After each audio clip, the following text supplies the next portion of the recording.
They don't want what we know out there. You'll never get this on CNBC. But our school system will never tell us that, because they're part of the process. Fake money, fake teachers, fake assets. I know the game of the rich. My rich dad taught me. You know it because you're the banker. The bankers and the rich play is different than what they teach you in school. All over the world, what does school teach you about money? And the answer is nothing. And that's not a mistake. That's not an accident. I knew that. Most people know that. The way to keep the poor and middle class working hard is never teach them what the rich know. So if you read Rich Dad, Poor Dad, which came out in 1997, it's what the rich teach their kids about money, the poor and middle class do not. Poverty hurts. I mean, I don't like it. And I don't like that our academic system's so corrupt. You know, we know the banking system's corrupt. We know politics is corrupt. But academics is just as corrupt. I mean, one thing if it's the banking and the politics, but this is where we send our children and we trust them to do the right things for them, and yet they're being not taught something so fundamental. Like you asked your dad when you were a kid, Dad, you asked your teacher, when are you going to teach us about money? And it was just never. Well, never. And they'll never will. You know something. What do you know? Share it.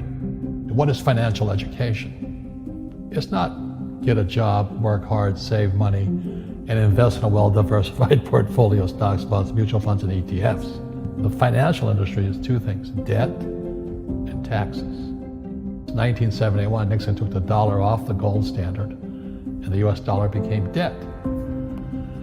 And we still tell kids to go to school, get a job, work hard, save money, and get out of debt.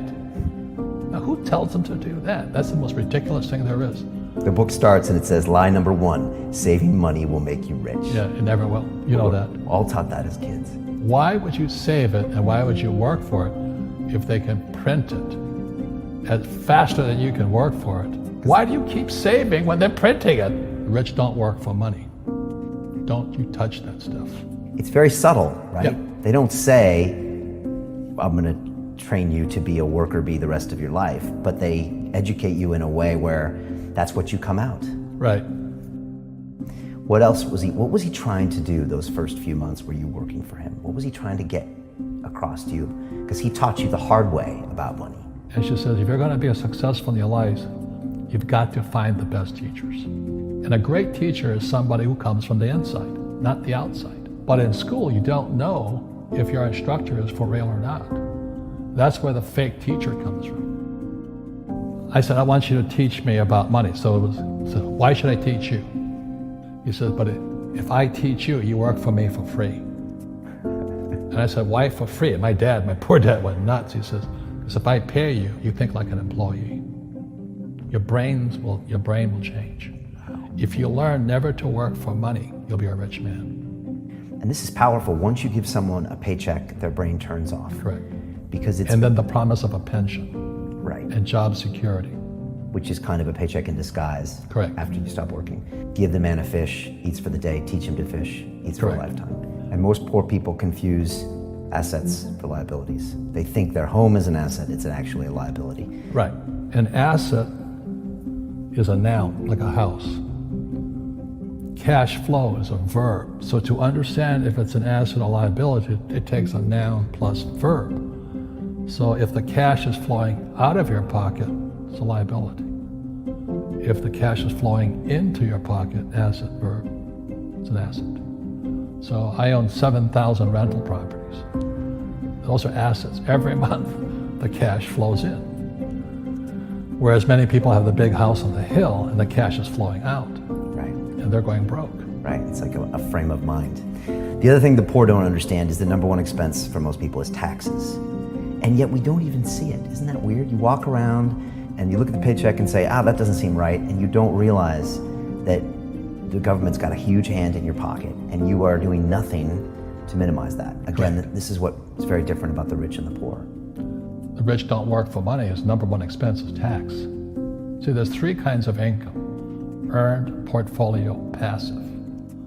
So earned income is if I get a job, that's earned income. If I'm a doctor or a programmer, that's earned income because I'm working for it. If I buy, let's say, Apple for $10 and I sell it for $20, that's portfolio income, capital gains. Yeah. But passive income, which is cash flow, is never taxed. And so these guys are screaming right now in America, tax the rich. I said, good luck. Because most of the guys complaining, they don't know there's three kinds of income. And the rich don't have jobs anyway. They have assets. And so the average schmo out there, poor guy, sent the kid to school. They don't learn this. You see, very few people will buy what I do, make $1 million and pay zero tax. And my rich dad taught me that playing Monopoly. That's how it started. 4 greenhouses, 1 red hotel. Or the McDonald's formula. I write about it here. McDonald's, Ray Kroc. Yeah.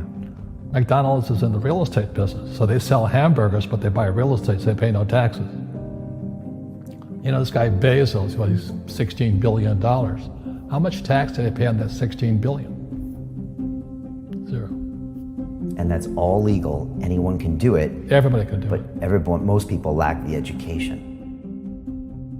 So once you learn how to use debt as money, you can never say, I can't afford it. You see, because the banks will give you, so the banks, after the crash of 2008, the banks gave me $300 million tax-free. When I asked the average guy, I said, why don't you use debt? They can't even get a loan. Because their scores, their FICO scores, I don't know if you have them here, are so bad. The school teachers will never tell you that because they don't know it. My poor dad never knew that. You don't know if something is an asset or a liability until you can say which way the cash flows. So a house, is it an asset or liability? Well, if it's taking money from your pocket, it's liability. If it's putting money in your pocket, it's an asset. The US government wants me to provide housing, wants me to provide jobs, wants me to borrow money because that's how money is created through debt. I get huge tax breaks. Everybody can do the same thing if they had the financial education to do it. If people understood the tax code, we'd be more prosperous. But can poverty be passed through genetically? Yes. Because it's some type of way of thinking. It's an attitude. An attitude. It's very simple. When people ask me, how do I stop it? I just say, never say, I can't afford it. Ask yourself, how can I? The reason I have so much money is because I don't say I can't do it. I just go, how can I do it? And I just go and do it. I make a lot of mistakes, but that's how I learn. How can I? The poor people, like my poor dad, always said, I can't afford it. Do you think I'm made of money? I'm a school teacher. I can't do that. And I picked that up. And my rich dad never said those words. So when I meet poor people, they use the words I can't a lot. So the people that say, I can't afford it, I can't do this, I can't get to college, the rich are evil, I choose not to participate in that. And that's one thing people could change today. Correct. Right now is that dialogue in their head. Stop saying the word can't. I can't. Right. So how can I? How can I? Especially as in, I can't afford it, how can I afford that? Right. Because that opens them up to looking at it as an investment to a greater future. Right. When I borrowed $300 million, I couldn't do it until I went to ask. And I got turned down so many times. I said, and every time I showed the banker my financials, and he'd go, sorry. I said, look, do me a favor. Why did you turn me down? And he'd tell me, this is out, the numbers are out here.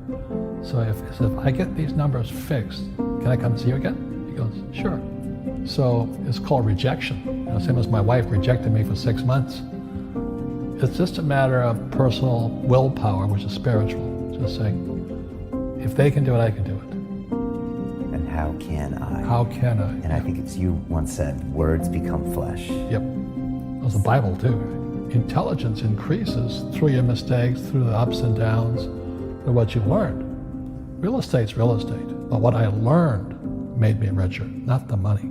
You don't need money to make money. I think all of us, every human being has that low point in their life. And if they get the message, a new life begins. If they don't get the message, they keep going down. The richer I got was because I didn't need any money. I could use this to make money. But how did I get there? Is I made a lot of mistakes. people are afraid of making mistakes and all this, fear of failing, it limits them. Nice, so very nice. So many people trapped in the same device.